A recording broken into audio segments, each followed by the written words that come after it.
Thank you so much, Ellen. And I want to thank all of those who generously and skillfully led the dynamic discussion tables.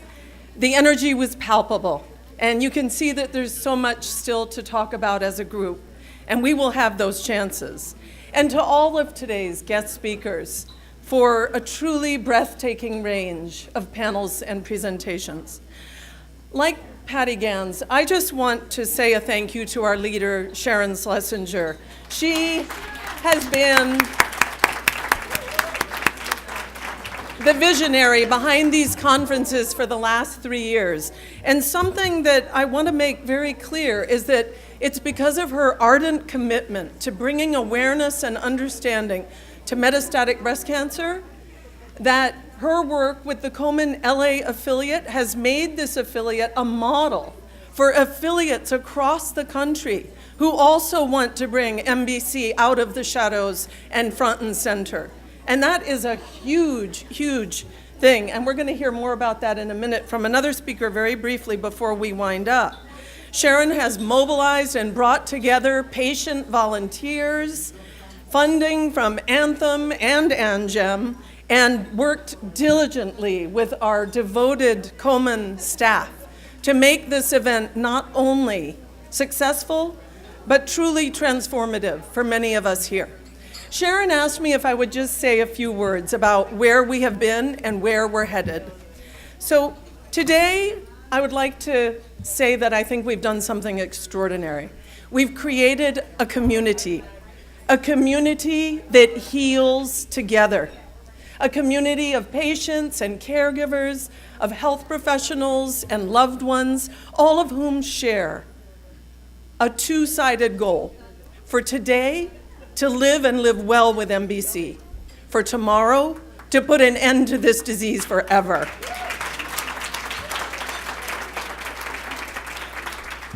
For today's goal, to live and live well, we've learned from a remarkable roster of doctors and patients alike that MBC requires an integrative approach to wellness, a multi-pronged approach to care that nurtures body, mind, and spirit all at once.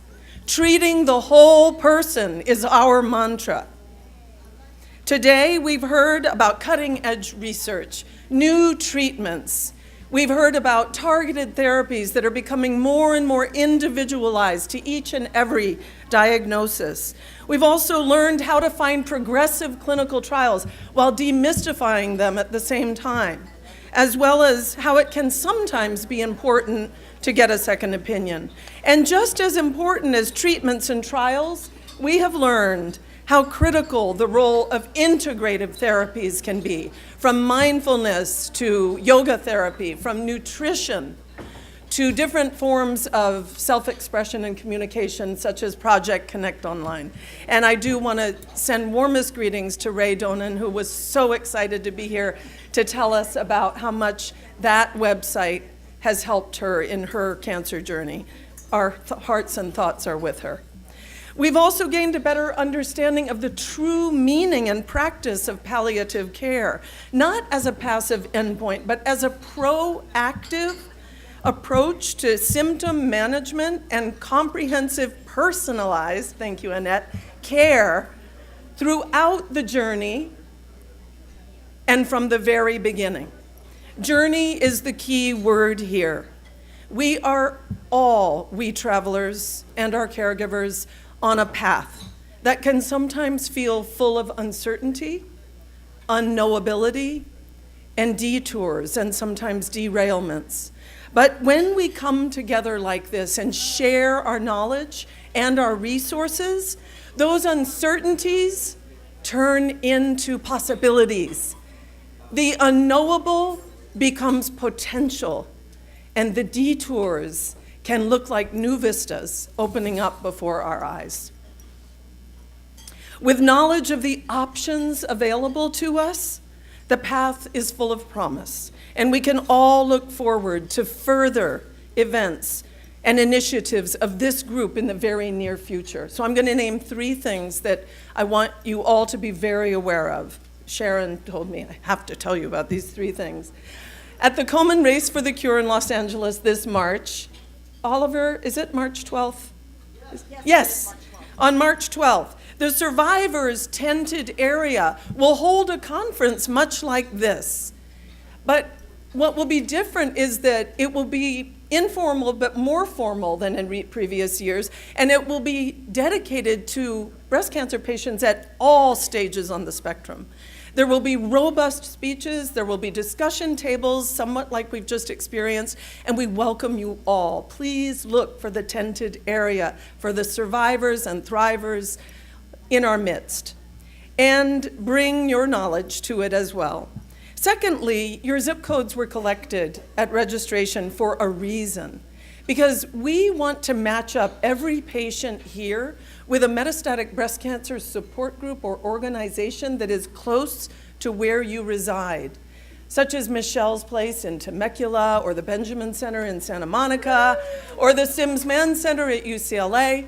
And where there isn't one, Sharon and company are working tirelessly to work with hospitals and clinics and other entities to create them, because we believe that every woman and man with metastatic breast cancer has the right to have a support group in very close proximity at their fingertips. Finally, we're planning a mid-year single topic workshop, much like we did 2 years ago on coping mechanisms and cultivating emotional well-being, which was extremely successful. And we want you to tell us in your surveys what topics would be most meaningful to you, what would be most helpful, so that we can create and organize a workshop that would be like a half-day event that would really address something like integrative medicine, that would further explore things that we began to address today.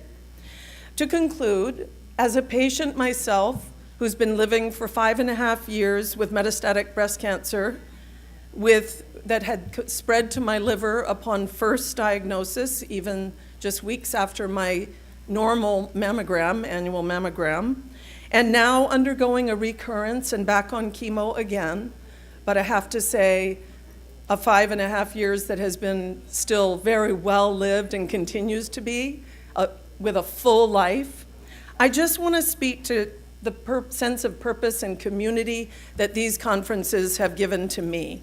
They've provided me with a powerful conviction that diagnosis is a beginning and not an end, and that there are multiple modalities for healing and options to be explored. That's what we want you to walk away with today, is the sense that there are options. And I am so blessed to have a wonderful doctor, like all the doctors here today, but mine is the best.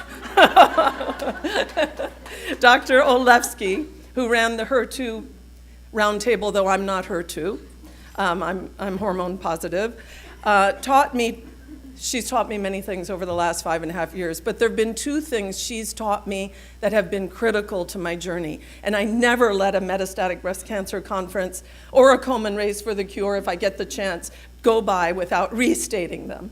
The first is when she told me that I am not a statistic, and neither are you. You are individuals, and you will respond as an individual. The second thing was not to dwell on a prognosis, but rather to focus on a plan. And when you reach a critical juncture like a recurrence, reconfigure that plan with your doctor and caregivers to meet the needs and circumstances of the moment. And then my last message is just a little something from me to you, which is, I believe in building shrines, whether literally or metaphorically, to the things that matter most, the people and the things that matter most in our lives. In fact, go home and build a shrine in your minds of all the options, all the modalities, all the possibilities you heard about today, and place them on your shrine.